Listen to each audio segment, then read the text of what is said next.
Hare Krishna, Krishna Krishna, Hare Hare, Hare Rama, Rama Rama, Hare Hare. So we welcome everyone to our ongoing study of Srimad Bhagavatam for the Bhakti Vaibhava standard, and we're studying Canto 6, and we're on tonight. We want to begin chapter number 8, and we also want to go on to chapter 9. According to the schedule which has been set up for the course, I'm supposed to cover 2 chapters in the class today. So this 8th chapter, of course, is not a lot of content. Still, content is there. But anyway, they want us to go through it quite quickly because we have to cover quite a few chapters in the course of this unit. It's chapter 7, 8, 9, then next week 10 and 11, and then 12, and then 13 is the next unit. Alright, so tonight we're looking at the Narayana Kavacha. So we heard yesterday, we heard about how the demigods had taken Vishvarupa for their guru. Vishvarupa had agreed that he would be the guru for the demigods, although he was a younger man than the demigods, but still he agreed, and he began to give them worship on behalf of perform sacrifice on behalf of the demigods. And he also gave them the mantra. He gave them this mantra, this Narayana Kavacha. He gave them this mantra, told them this mantra would protect Indra, would protect the demigods against the military power of the demons.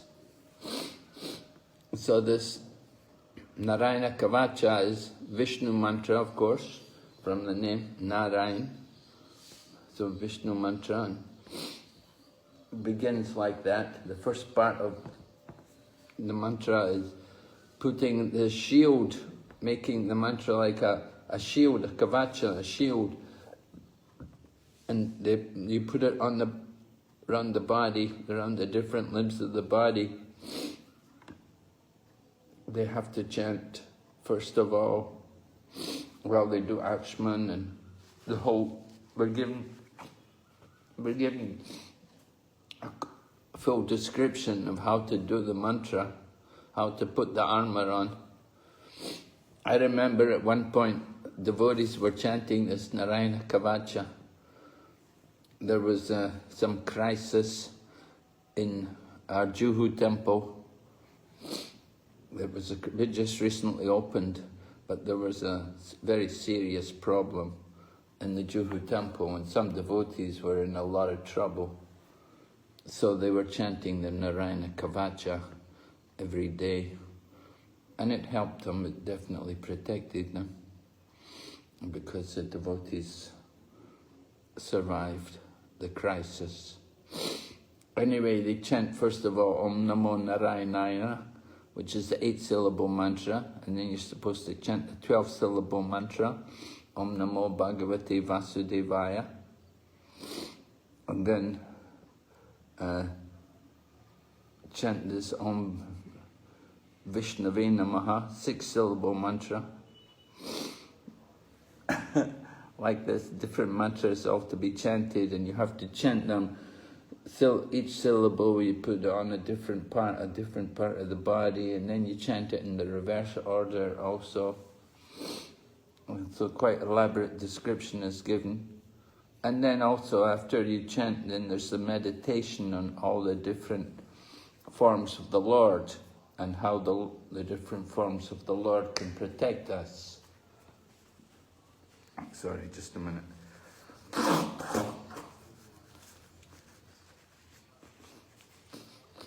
Then you have to recite this Nrsinga Kavacha prayer, which is given here in this chapter, and how you pray to the different forms of the Lord to protect you in different situations.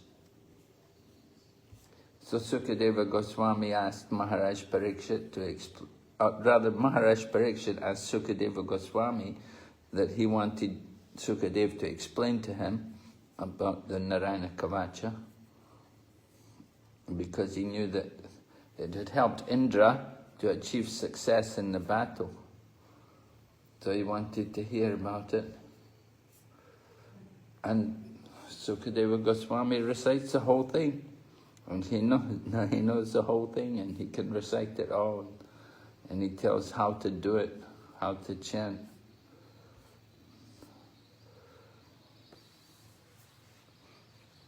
So some points come up in the course of the purport, just to bring it to your attention. I won't go through it all verse by verse, because it will take too long.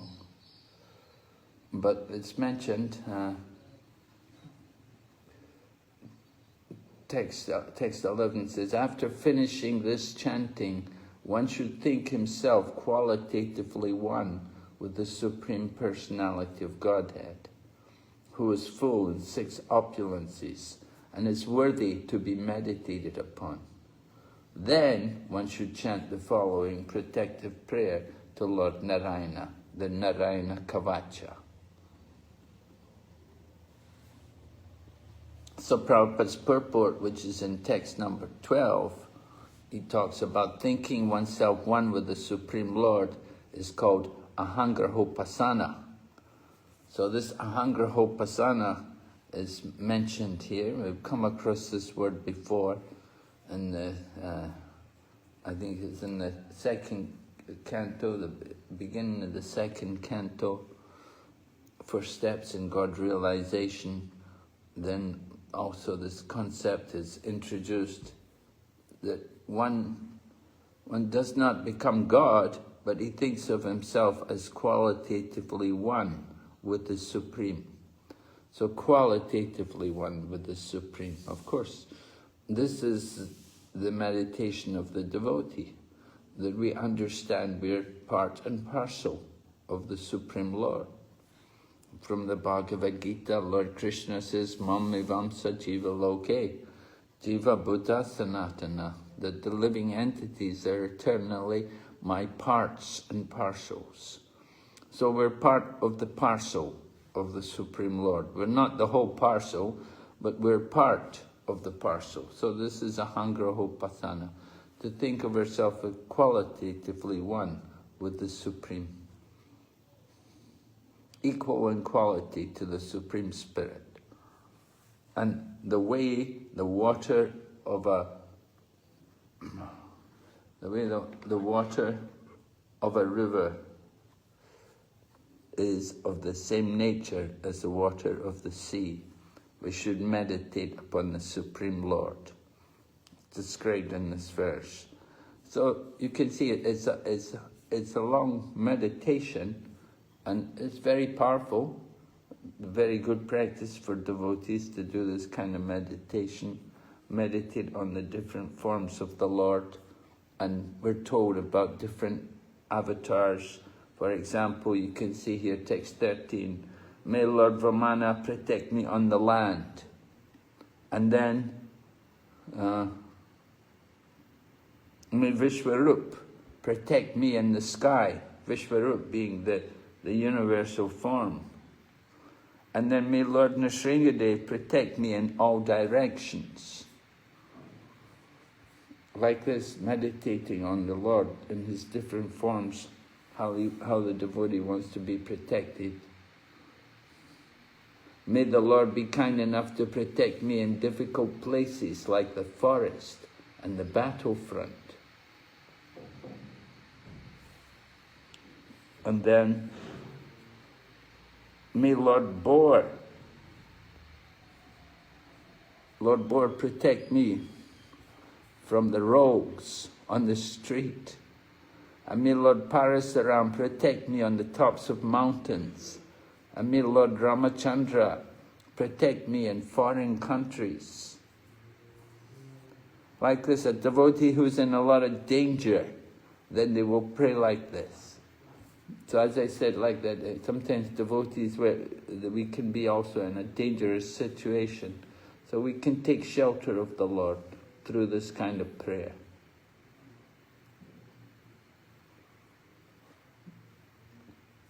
So it goes on, and we hear about many different devotees and forms of the Lord. Sanat Kumar is mentioned. That's an important one for the brahmacharis practicing celibacy. May Sanat Kumar protect me from lusty desires. So Prabhupada writes in the purport, lusty desires are very strong in everyone, and they are the greatest impediment to the discharge of devotional service. Right? The greatest impediment to the discharge of devotional service. That's one of the questions there, which is asked. What is the greatest impediment? So lusty desires are the greatest impediment. And those who are very much influenced by lusty desires are advised to take shelter of Sanat Kumar, the great brahmachari devotee. So, like that, helps. It can give help for somebody who's practicing brahmachari life. And worshipping Narada Muni, may Narada Muni protect me from committing offences and worshipping the deity. Maybe you're a pujari, you're doing deity worship. We want to be cautious about offences. It can be very dangerous. So taking shelter of Narada Muni, because Narada Muni, he's an acharya in deity worship. He wrote his book about worshipping the deities. He's given us a lot of instructions about deity worship. And Lord Kurma, the tortoise, protect me from falling to the unlimited hellish planets. Like this, a devotee prays, offering prayers to the Lord, that we can be protected from all these dangerous situations. And then we come across this is text number 19, talks about Lord Buddha.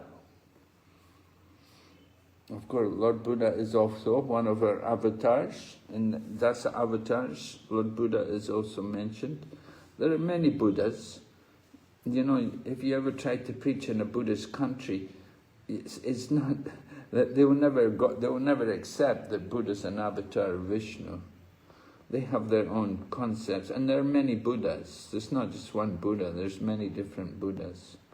But anyway, the Buddha, who is a Vishnu avatar, we're praying to him here, and we pray, may he protect me from activities opposed to Vedic principles, and from laziness that causes one to madly forget the Vedic principles of knowledge and ritualistic action. So it's a very interesting point here. To understand the mission of Lord Buddha, that his purpose, of course, was to save the people, to save the animals, to stop the animal killing. Because the people were doing Vedic rituals, and in the Vedas it talks about sacrificing animals. So with the appearance of Lord Buddha preached against the sacrificing of animals. But then the people said, well, it's in the Vedas. So then Lord Buddha said, then we will forget the Vedas, give up the Vedas. So Lord Buddha led people away from the Vedas because they were not understanding the Vedas properly. The Brahmanas had become corrupt and degraded, and with the degradation of the Brahminical culture, they had taken up all of this animal sacrifice. And it was so common. Everywhere there was killing of animals. So Lord Buddha came and he stopped it all. He stopped all of these rituals. And he led the people away from the Vedas. Of course, later on, Shankaracharya came and he brought back the Vedas. And he also established good Brahminical culture. Of course, at the same time, he introduced the Mayavadi philosophy. But after Shankaracharya, then the Vaishnavacharyas came. So anyway, we want to understand the mission of Lord Buddha, that he wants to stop people from misusing the injunctions of the Vedas. People were sent in the name of the Vedas, they were killing animals. And so Lord Buddha had to lead the people away from the Vedas. All right, so then there are many different examples given, different people praying to be protected from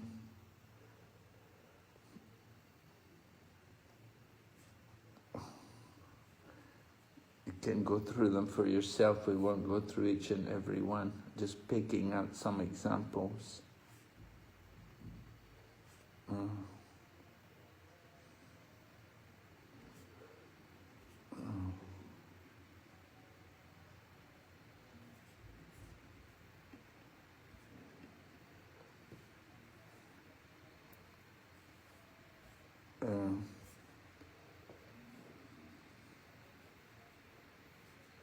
This text is important here also. This text, this is 32 and 33, where it talks about the Lord, and it's described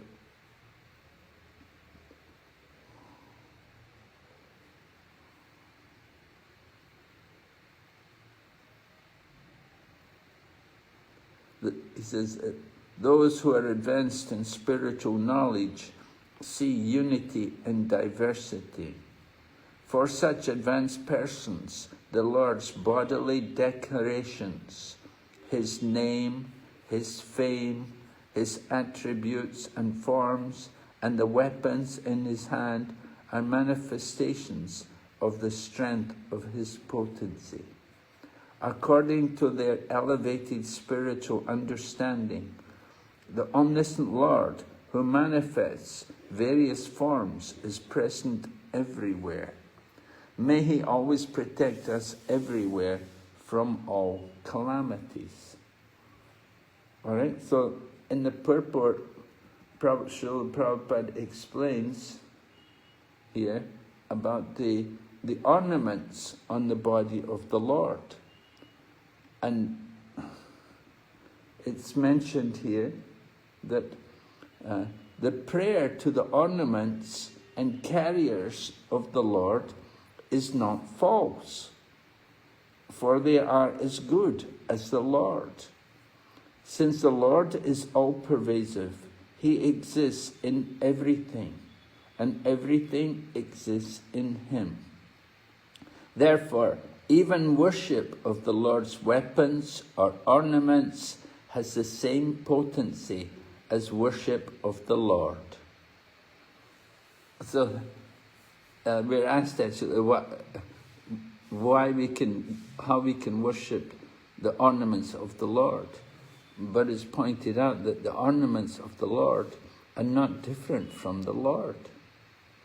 And later on in that same paragraph, Prabhupada writes, the Lord is always present everywhere by His name, form, qualities, attributes, and paraphernalia. And they all have equal power to protect the devotees. So on this basis, you can worship also the ornaments of the Lord. His form, His qualities, His abode are all eternal. We say, Aradhanam Vishnur, Aradhanam Param Tat, Tasmat Parataram Devi Tadiyanam Samacharam. That the worship of Lord Vishnu is the highest, but even greater than the worship of Vishnu is the worship of those things in relationship to Vishnu. So the same principle applies here, that worship of the Lord's weapons, or the ornaments of the weapons, can even be greater than the worship of the Lord. or at least the same as the Lord.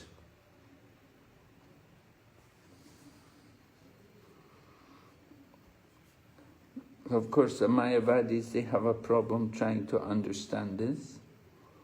This is their problem. They're not accustomed to these kind of things. But in Krishna consciousness, we can see these things. This principle applies.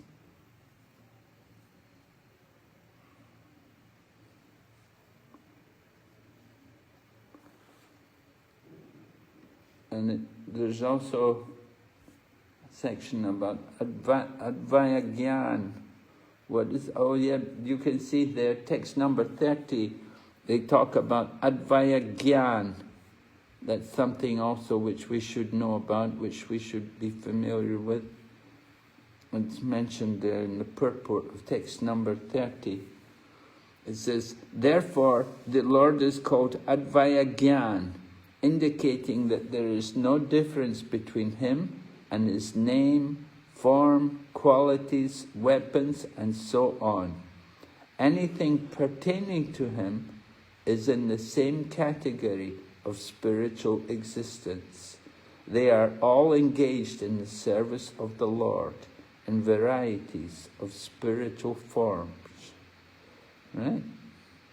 So that's an important point. We have to know these kind of things. We should know these kind of terms. All right, so the mantra is finished, and then Vishwarupa is explaining the kind of benefits you get from it. Text number 35. This mystic armor related to Lord Narayan has been described by me to you. By putting on this protective covering, you will certainly be able to conquer the leaders of the demons.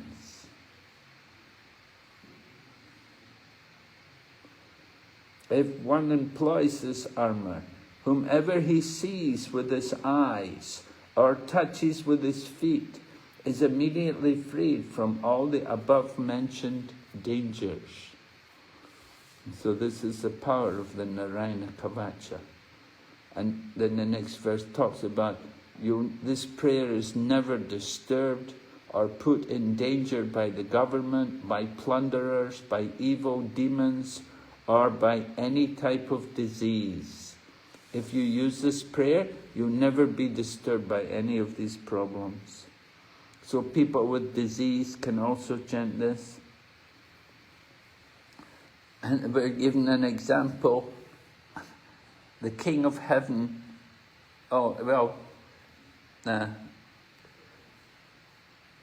Vishwarup is talking to Indra, so he's telling him about one Brahmana named Kaushika. Kaushika used this armor when he gave up his body in the desert by mystic power. And then it happened that later on, that Chitraratha, the king of Gandharva Loka, was in his airplane, but the airplane fell from the spot. And he was ordered by great sages called the Valikilyas,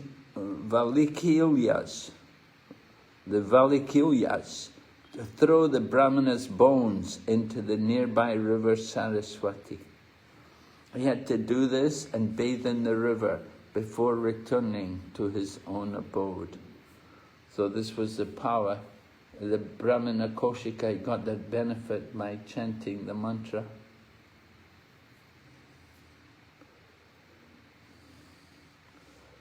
So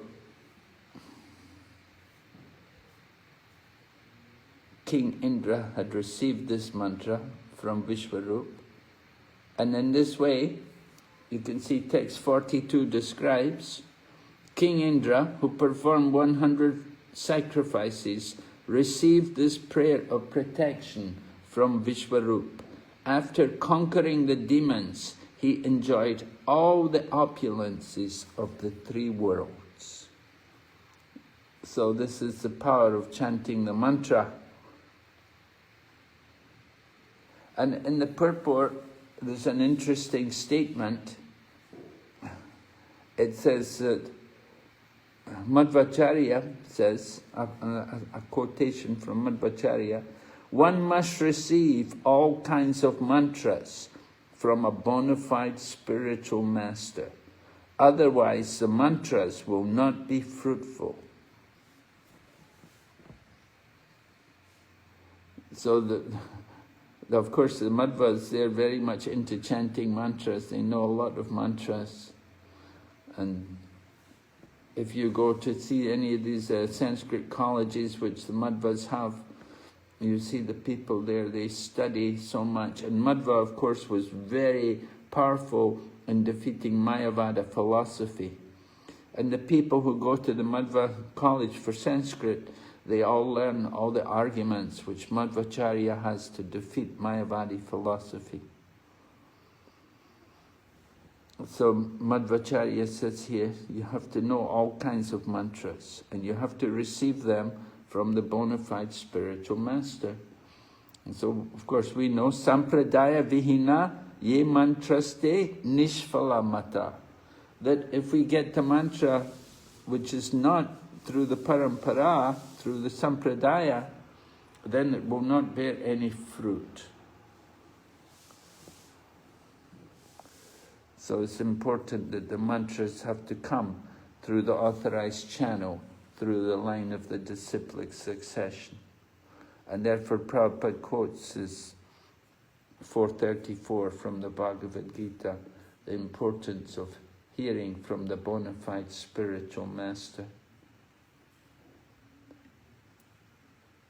All right, so I've covered the main points of chapter 8. Are there any questions anybody has on this chapter before we go on to chapter 9? May I ask one question? Yes, Prabhu.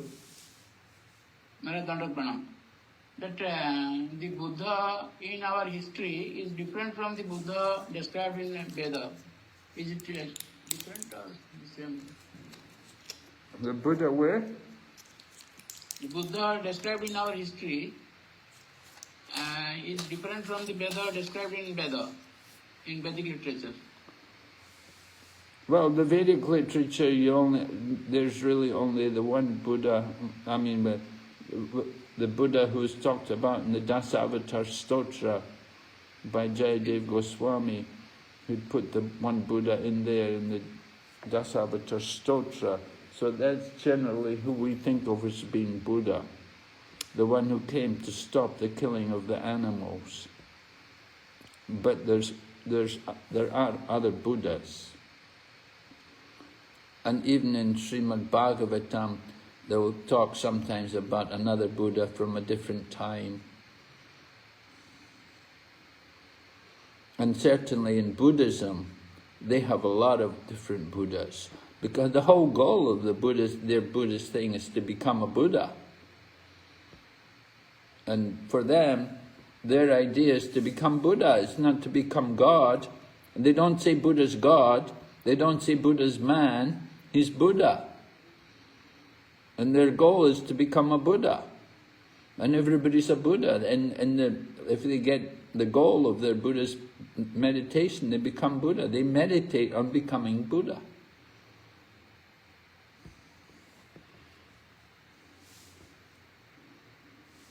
But in our Vedas, of course, we don't give a lot of philosophy. We don't give much about Lord Buddha.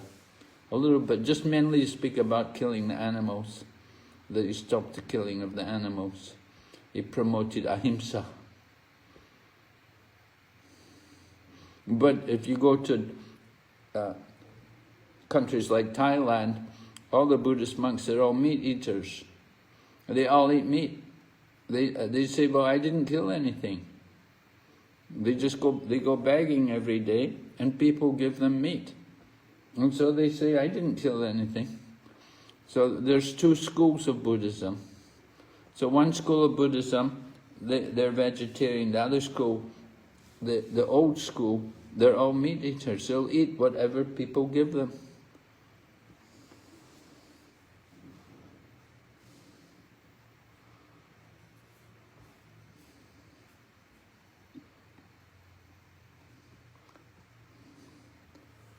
So You know, the principle of Buddha, as we know it from the Vedas, is he taught ahimsa, non-violence. But they interpret this ahimsa, they say it just means eating.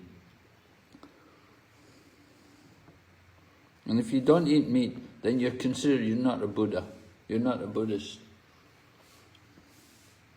There was one Buddhist master, he started a group and he told all his people to be vegetarian. So the other Buddhists, they took him to court and they made a court case against him. And they said, if you don't eat meat, then you're not a Buddhist. So he said, okay, then we'll be Brahmins. We call ourselves Brahmanas.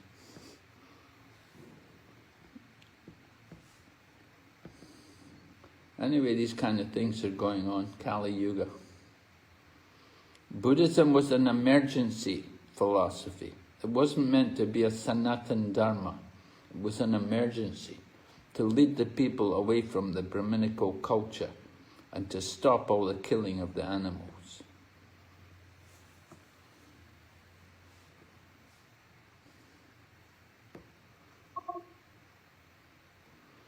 Okay? Yes, somebody else? There's another hand up there.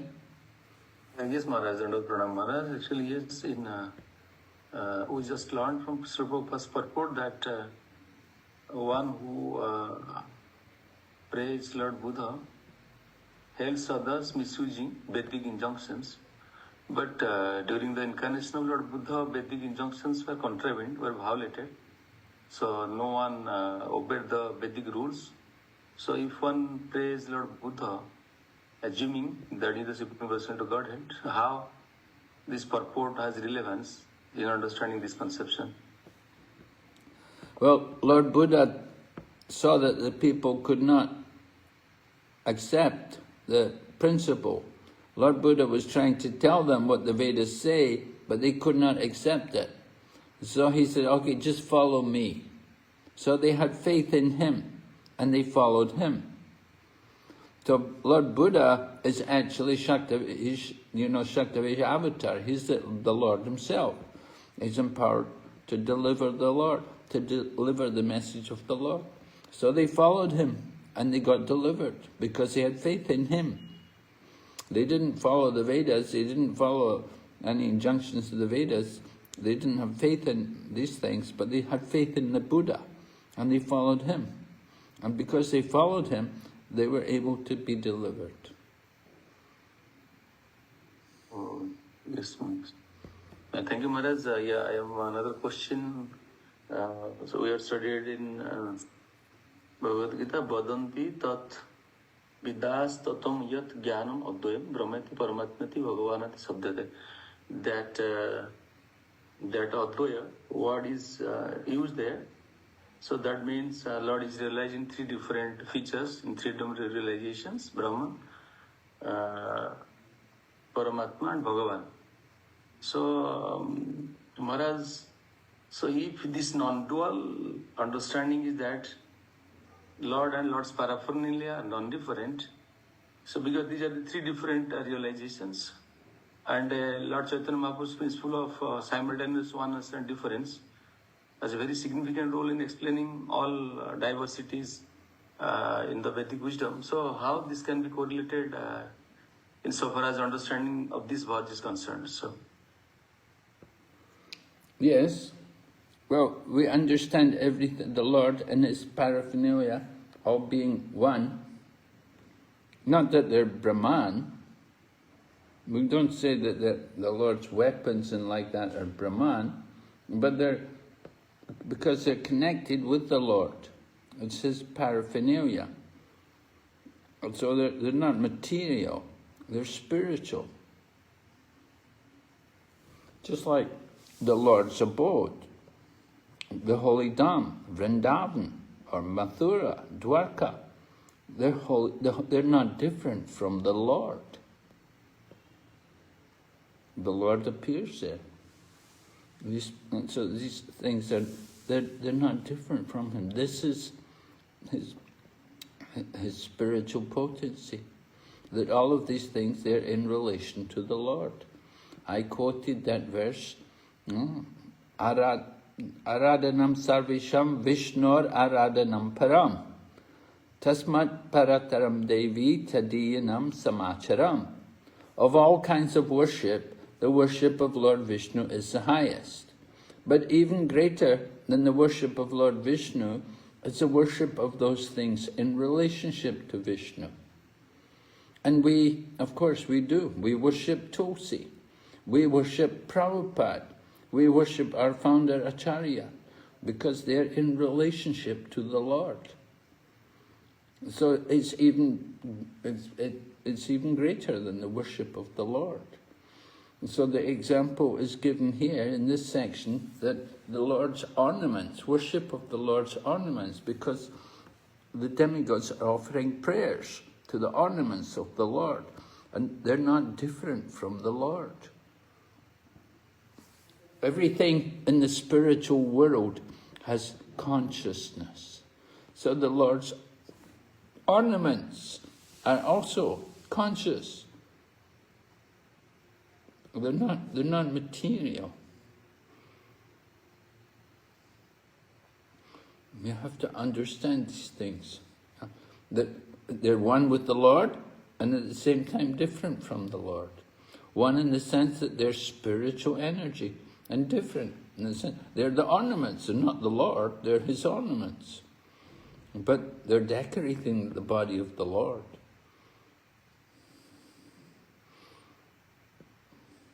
It's got nothing to do with Brahman. It's the spiritual energy of the Lord. His internal potency.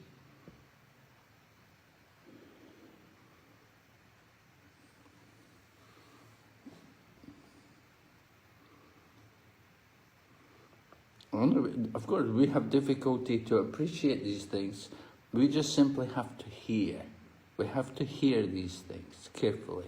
You have to hear, and you have to hear again and again. And when we hear for the first time, of course, it's a shock. Just like there was this one lady disciple of Srila Prabhupada. She's a very famous lady, actually. Anyway, she said to Prabhupada, she asked Prabhupada, what does it mean, Prabhupada? The moon was churned from the ocean of milk. And Prabhupada said, say it again. So she said, the moon was churned from the ocean of milk. Prabhupada said, say it again. The moon was churned from the ocean of milk. And so Prabhupada said to her, now do you understand? And she said, yes, Prabhupada. The moon was churned from the ocean of milk. So the same way, hearing about the Lord and His ornaments, you have to understand these things, as Prabhupada relates them to us here. The demigods are offering prayers to the ornaments of the Lord, because they're the Lord's paraphernalia. They're directly resting on the body of the Lord. They're not ordinary, not material, but they have great spiritual potency. And by worshipping them, then you get a lot of mercy. So we want to appreciate these, just like Prabhupada taught us, don't put the mridangas on the floor. Prabhupada was don't put the car towels on the floor. Don't let the paraphernalia of the Lord sit on the floor. Why not? It's the Lord's paraphernalia. It's spiritual.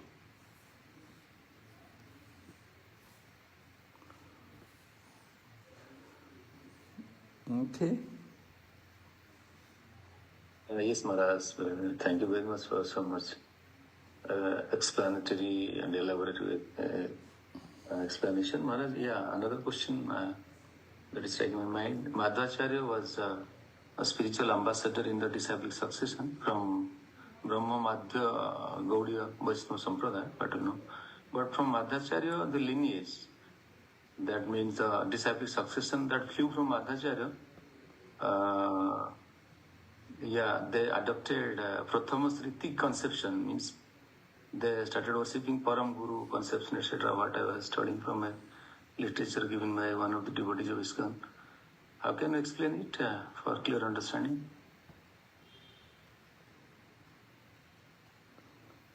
Who started worshipping Param Guru? In Madhacharya Sampradaya. The Sampradaya that started from Madhacharya, they believed in Prathama Sritik theory, means that disciplic succession, unlike ours, did not continue.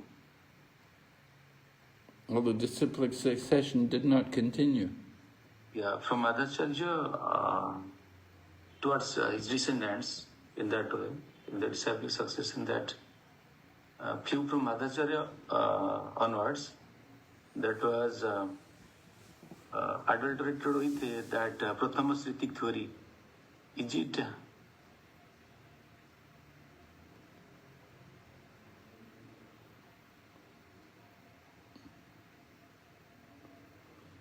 Well, I'm not an expert in what's going on in the Madhva Sampradaya. Of course, we know from the Chaitanya Charitamrita, Chaitanya Mahaprabhu went there to Udupi, and he saw, within the line of Madhvacharya, he saw how, at the time when he went there, that they had become engaged in ritualistic activities.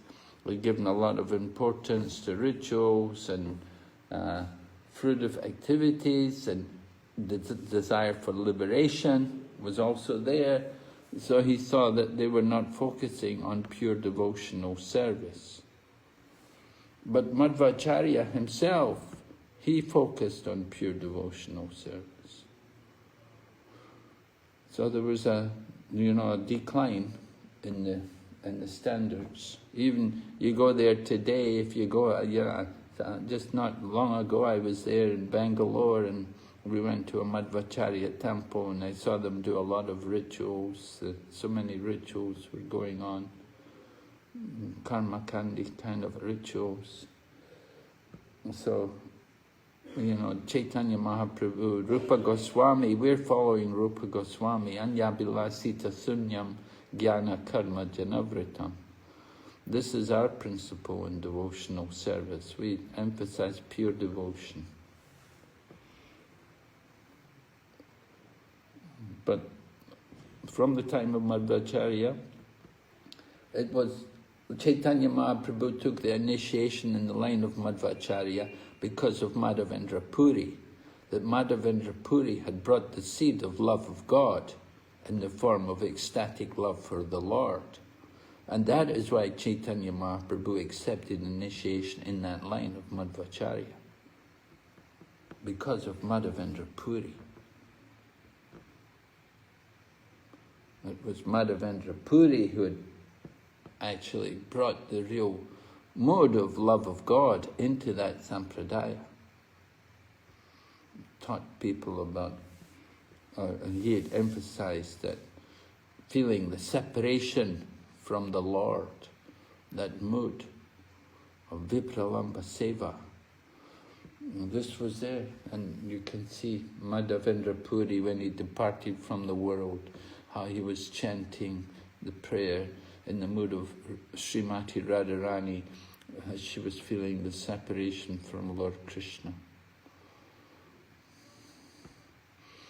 So Madhavendra Puri was a very great acharya, and because of his presence, Chaitanya Mahaprabhu took the initiation in that line from Ishvara Puri. That's what I know. Okay, there's one more hand up here, Prabhu. Yes, what's your question? Asim Krishna, is it? Yes, Maharaj. No. Maharaj, just continuing from the same question asked by Govinde Prabhu, it just clicked on my mind. So is it right to call our Sampradaya Brahm, Madhav, Gaudiya, Vaishnava Sampradaya? Because in Vrindavan we go to Radha Shyam Sundar temple and it's written in bold letters that our Sampradaya, Madhva Sampradaya and Gaudiya Sampradaya are different Sampradaya.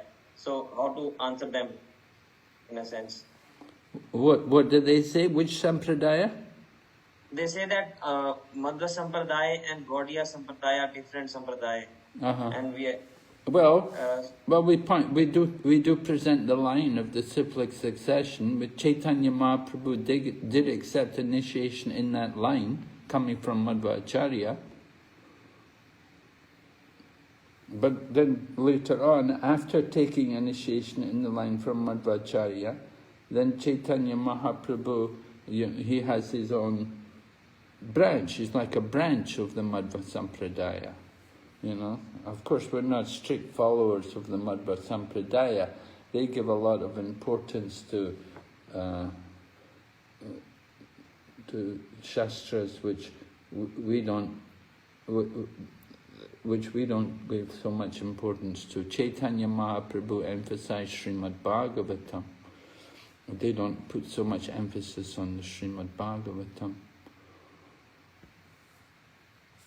Yes, Maharaj. Another small thing, Maharaj, you just mentioned that the Buddhists eat meat and they give some logic for that. What was that logic? I didn't catch it. That because Buddha himself stopped the violence towards animals. Well, simply they say they didn't kill the animal. They say simply, we didn't kill the animal. They go begging every day, and whatever food is given to them, then they eat. And people, of course, they go to the market, they'll stand in the market there, and people will come and give them meat. And they take it back and eat it. When you go to the temples today, you'll see Buddhist temples, so many dogs are there. Because whatever they don't eat, they give to the dogs. So the dogs have a feast on all the meat. And of course, the Buddhists, they eat the meat. One time I was distributing literature in Thailand, and I had no place to stay, so I went to the Buddhist temple rather than going to a hotel. I went to the Buddhist temple, and they let me stay the night. And in the morning, they asked me, they said, would you like something to eat? I said, well, I'm a vegetarian. So they said to me, then we have nothing. They said, everything we have is meat, fish, and eggs. I said, then it's okay. I said, I don't need anything. Thank you. But that's how they are. There's two schools of Buddhism. There's the Mahayana and the Theravada. The Theravada is the old tradition, and the old tradition, they're like that. They will eat everything. Yes, Maharaj. Maharaj, what would be their destination? Well, they want to become... I heard from someone else, but I heard that Rabindra Swarup Prabhu said, I didn't hear from him directly, I should ask him about that, but I heard that he said the Buddhists would go to the river between the material and spiritual world and take a bath there and then come back in the material world. They wouldn't enter into the spiritual world. But some people, we do claim, sometimes they claim that there's a planet of Lord Buddha in the Vaikuntha sky, because one Buddha is an avatar of Vishnu, so he has his abode in the spiritual sky. So people who are actually followers of Buddha in the mood of servant, then they could maybe go there. But generally Buddhists, they don't have that mood of servant, but their mood is to become the Buddha. Yes, ma'am. Thank you. Yes, one more hand is up, Prabhu. Yes? Is it? Prabhu, as you said that one Mataji asked about moon churn from the Milk Ocean. What is that actually? I didn't follow that. I didn't catch it. Well, it's just a sentence which is coming from Srimad Bhagavatam. Yeah. It's a sentence there in the Srimad Bhagavatam. So she read it and she was puzzled by it. So Prabhupada said, just read it and read it again. And then, okay, that's what it means. Okay. What is the meaning actually? Actually, was it there in the Milk Ocean or? Well, when the demigods and the demons were churning the ocean of milk, at some point the moon came out from the ocean of milk. And prior to that, moon was also there. Well, I don't know about that. Okay, thank you. So, thank you, Maharaj. All right? So let's have a look at chapter 9. We're going to hear about the appearance of the demon Vritasura. Oh, what a topic, right? The demon Vritasura is going to come. Of course, he's a great devotee. He's not an ordinary demon, but he's really a devotee. All right, so the chapter begins. Sukadeva Goswami continues. He said Vishwarup was engaged as a priest, and Vishwarup had 3 heads. And we're told about the 3 heads. You know, how he got 3 heads, I don't know. Anyway, but one point which comes up in the purport, Prabhupada talks about the Vedic system, right? I'm bringing these different points up because these are topics which questions are made, which will help us. You know, when you have to do the closed book test, these kind of things will come up, right? What is the Vedic system? And Prabhupada explains the Vedic knowledge is called Shruti because it must be received by being heard from authorities. It is beyond the realm of the false experimental knowledge. So here, the Vedic system is to hear from the bona fide speaker, from the proper authority. That is called Shruti. So it was heard, Vishwarup had 3 heads. And as we heard before, Vishwarupa, his mother is from the family of the demons. And the father is a Brahmana. The father was Twasta. So when he would do the sacrifice, it's mentioned there in text number 2, it said he would make an offering for the demigods, for Indra, and then he'd offer again for the demons. The different demigods got their share, but the demon, he would also offer for the demons. Of course, he wouldn't let them know. He would do it secretly, without the knowledge of the demigods. Text number 3 said, without the knowledge of the demigods, he also offered oblations to the demons, because they were his relatives through his mother. So you can see he had some bodily consciousness there, affection for the mother, the family, the mother. And so he doesn't want to give all the mercy, all the benefit to the demigods. So it happened, of course, he was doing like this. So once upon a time, Indra understood that Vishwarup was secretly chanting, he was secretly cheating the demigods by offering oblations on behalf of the demons. So Indra, he's also in the bodily consciousness, he became extremely afraid of being defeated by the demons. And in great anger at Vishwarup, he cut Vishwarup's 3 heads from his shoulders. So, and then we're told how his heads transformed into different birds. And then Indra has to suffer sinful reactions for this. You kill a Brahmana. It's very serious to kill a Brahmana. Wow. So, but text number 8 said Indra was so powerful that he could neutralize the sinful reactions for killing a Brahmana. But he didn't do it. Instead, he accepted the burden of these reactions with folded hands. Again, you see something of the power of Indra, that although he has some faults, he has some good side also. He understood he had done something sinful, and he accepted the reactions with folded hands. And text number 8 said, he suffered for 1 year, and then, to purify himself, he distributed the reactions for the sinful killing among the earth, water, trees, and women. And of course, this is a well-known part of Srimad Bhagavatam, this section, how Indra distributed the sinful reactions to these different people. And why is he able to distribute the sinful reactions? Because he'd given favors to them. He'd given some blessings to them. Just like earth. What had he done for the earth? he'd allowed the earth that usually in the earth there'll be ditches and there'll be holes. He would allow that the earth could fill up and the earth would become level.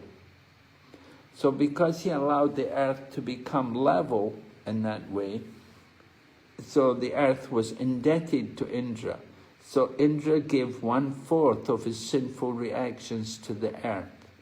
And that reaction came in the form of deserts, that you have deserts across the globe. And it's pointed out there that anybody who's living in a desert, that in the past life they may have killed a Brahmana. And that's what it says, that this is the result of Brahmahatya, that you have to go and live in the desert. And in the desert, you're not supposed to perform yajna. Of course, nowadays, we do have a lot of people living in the desert, and we have a lot of yajna going on there also. Right, in the Middle East, desert countries, but there's a lot of kirtan, a lot of sankirtan going on there. So we hope the yajna will benefit the people. Anyway, this point is made, that this way the earth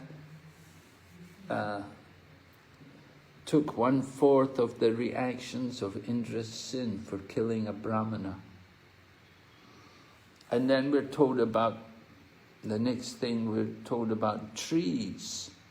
That the trees, they had taken a benediction from Indra, that when they're trimmed, when they're cut down, that they would grow back, that the branches would grow again. And so because of that, they had to take also 1/4 of Indra's sinful reactions, and he was able to give them 1/4. And the sinful reaction came to trees, that the trees would produce sap. They would produce a kind of sap, which no one is supposed to drink this sap. So that was the reaction on trees. And then the next thing was that you have women. And women had taken the benediction from Indra that they could enjoy lusty desires continuously. Even during pregnancy, they could still have lusty desires, and they could also engage in sexual activities, so long as it did not injure their womb. And as a result of that, the reaction came on the woman that they manifest the signs of menstruation every month. So this was a curse this was the sinful reaction, how it came on women. And then finally, water. Water was given the benediction that it could mix with other things. Just like you get some milk, you can put water in it, and you won't even know. You don't know how much water is in it. Sometimes, of course, you buy milk, and it's got so much water in it.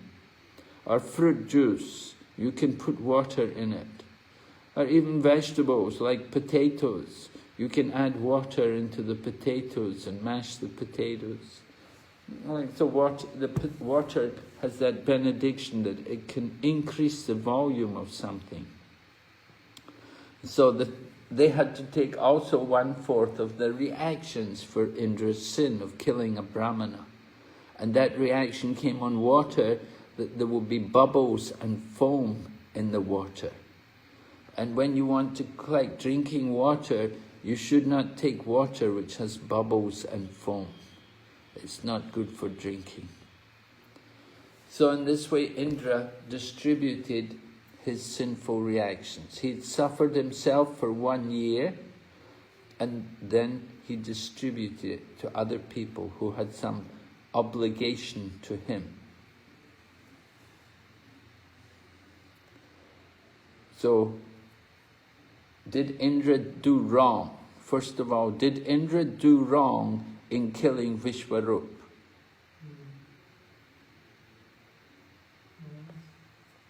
Huh? Yeah. Yeah, you want to come? Is the door open?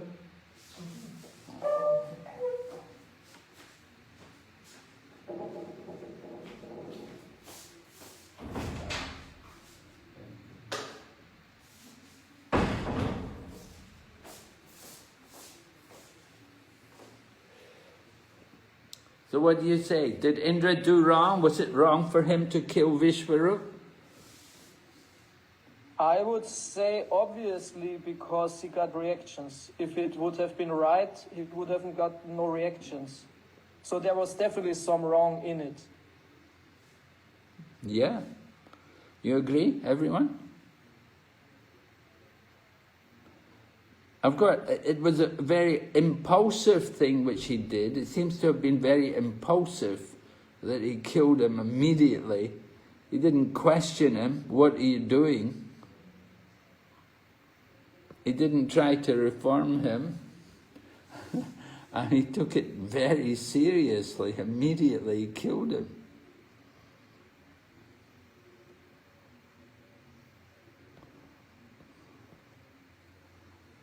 Yeah. Any other comments about this? Whereas while Brahma asked Indra to take Vishwarupa as their guru, he said that you should overcome his some faults. You should overcome that. You should not pay heed to that. Brahma warned Indra in that way, but Indra didn't listen to. I didn't act accordingly. Well, Indra had asked him to offer oblations for the demigods in favor of the demigods, right? He hadn't asked him to worship the demons. And usually when people perform a yajna, they will offer oblations to the demigods. They won't offer to the demons. But this Vishwarup had some, because of his partiality, because of his leaning towards him. So he had that affection. What you're saying about worshipping Vishnu? What you were talking about Brahma? Yes, Maharaj. While they went for Brahma, because Brihaspati vanished, Brihaspati was not noticed. That's why they went to Brahma, and Brahma said, you can take Vishwarupa as your guru, but you should overcome his defects. He is having some defects, you should overcome. You should not pay heed to that. Yeah, right. Brahma told them you have to be tolerant about that. That he has some affection for the demons, so you should tolerate it. Brahma he'd warned them about this, but he told that there should be some tolerance there. And you would expect some tolerance. But Indra didn't show much, he didn't show any tolerance. Immediately cut off the heads. So of course he got reactions. Killing the brahmanas, it's a big thing.